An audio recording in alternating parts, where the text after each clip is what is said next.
वज़ीर तेलंगाना ए रेवंत रेड्डी ने तयक़ुन दिया है कि NRIs के मसाइल की यकसुई की गरज से NRIs वेलफेयर बोर्ड का क़याम अमल में लाया जाएगा। वज़ीर ए रेवंत रेड्डी ने NRIs के मसाइल पर मुख्तलिफ़ तंजीमों के नुमाइंदों से तफसीली बातचीत की। इस इजलास में हुकूमत के मुशीर मोहम्मद अली शब्बीर के अलावा भीम रेड्डी और MLC जीवन रेड्डी और दीगर भी मौजूद थे।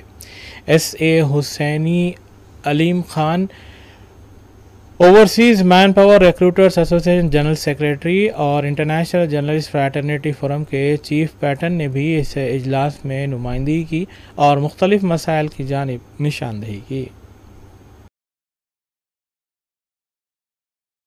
कि पहली दफ़ा आप ये कोशिश कर रहे हैं कि आपके साथ हम सब मिलकर काम करें, तो मेरी एक दो तीन बातें आपके सामने अर्ज करना चाहूँगा। एक तो ये कि हैदराबाद ने गल्फ को, पर्टिकुलरली सऊदी अरेबिया को बड़े बड़े नाम दिए।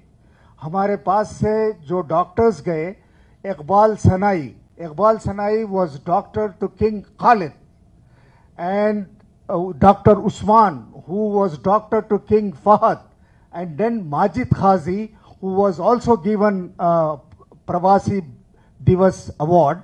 He was doctor to King Khalid and other kings there. So our contribution to Saudi Arabia is substantial. But the problem is that the people who are going from our side are illiterate and labor, most of them. So they suffer and their sufferings are not taken into consideration. Sir, you will be surprised to know that the Gulf NRIs alone have been sending $3 billion every year to this country. And what are they getting in return? Not even a formal policy. मुझे आपसे उम्मीद है साहब कि आप कुछ काम करेंगे इस सिलसिले में और कोई ठोस काम करेंगे, जैसा आपने अनाउंस किया कि 5 लाख रुपए उन लोगों को दिए जाएंगे जो लोग वहां पे काम करते हुए मर गए हैं। कई लाशें, 5000 लाशें अभी भी పారామెడికల్ సైడ్ అంటే నర్సులు ఇతర సైడ్ ఎక్కువగా ఆ దేశం నుంచి పోతారు, ఫుడ్ ఇండస్ట్రీ సైడ్ ఎక్కువ పోతారు. సో వాళ్ళకి ఏమాత్రం సమస్య వచ్చినా ఆ ఇండివిజువల్స్ ఆ ఉద్యోగం ఇచ్చిన సంస్థతో కొట్లాడారు. ఆ దేశమే డైరెక్ట్గా రంగంలోకి దిగుద్ది. వాళ్ళ కార్మికుల యొక్క హక్కులు కాపాడడానికి ఫిలిప్పీన్ కంట్రీ నుంచే డైరెక్ట్గా ఏదైనా కేసులు ఫైల్ చేసినా, ఏదైనా నోటీసులు ఇచ్చినా ఈ కార్మికుల తరఫున ఆ దేశమే వాళ్ళతోని చర్చలకు దిగుతుంది, లేకపోతే ఆ సమస్య మీద కొట్లాడడానికి దిగుతుంది.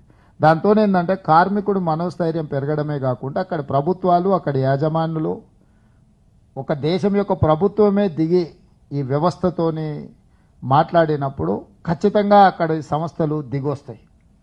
ఆ విషయాలను కూడా మేము స్టడీ చేయడం జరిగింది. కేరళలో కూడా చాలా విషయాలలో వాళ్ళు, ఎందుకంటే కేరళ నుంచి మైగ్రేషన్ చాలా ఎక్కువ ఉన్నాయి కాబట్టి కేరళ స్టేట్ గవర్నమెంట్ కూడా ఈ విషయాలలో చాలా చర్యలు తీసుకున్నారు. దీనికి సంబంధించి ఆల్రెడీ ఒక పాలసీ డాక్యుమెంట్ ముఖ్యమంత్రి కార్యాలయం తయారు చేసింది. ఈ పాలసీ డాక్యుమెంట్ను మీ అందరితో ఒక సమావేశాన్ని ఏర్పాటు చేసి మీకు అందరికి ఇచ్చి మేము ప్రభుత్వం తరఫున ఇట్లాంటి పాలసీ తీసుకురావాలనుకుంటున్నాము. ఈ పాలసీలో ఇంకేమైనా సవరణలు చేయాలన్నా, ఇంకేమైనా పొందుపరచాలన్నా, మీ అనుభవాలు ఏంటి ఉన్నాయనే సమావేశాన్ని కూడా మేము ఏర్పాటు చేయాలనుకున్నాం. ఈ లోపల ఎన్నికల కోడ్ వచ్చింది. తొందరలోనే ఎన్నికల కోడ్ అయిపోయిన తర్వాత ఇప్పుడు ఈ సమావేశం మీరు ఏర్పాటు చేసినారు, మేము వచ్చినాం. మళ్ళీసారి